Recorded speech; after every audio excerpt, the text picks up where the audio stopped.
سلام عشقای دل، حالتون چطوره؟ امروز اومدم همون جوری که قولشو بهتون داده بودم ویدیوی آموزش شاتگان شلاقی رو براتون درست کنم و بهتون یاد بدم چجوری شاتگان شلاقی بزنید.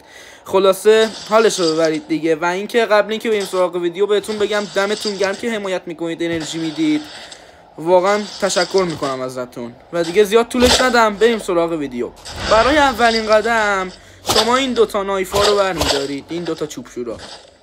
بعدش یه جایی رو پیدا میکنید که سراشیبی داشته باشه. مثلا اینجا ببینم، نه اینجا نه، مثلا این پله ها. یه تست کنم ببینم میشه اینجا.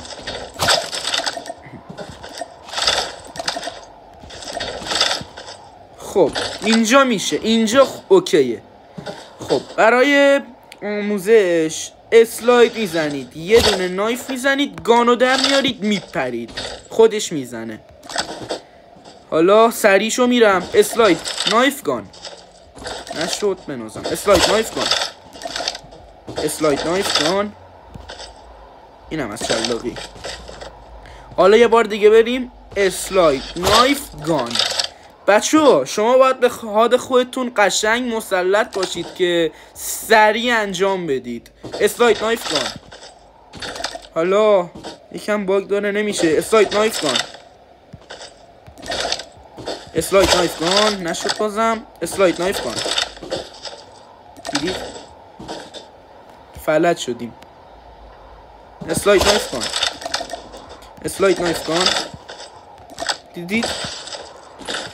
یه بار دیگه اسلوشو بریم، اسلاید نایف گان، اسلاید نایف گان، اسلاید نایف گان. بعد پرش. فرق نمیکنه گان دستتون چی باشه، شما با اسمارس هم میتونید شلاقی بزنید.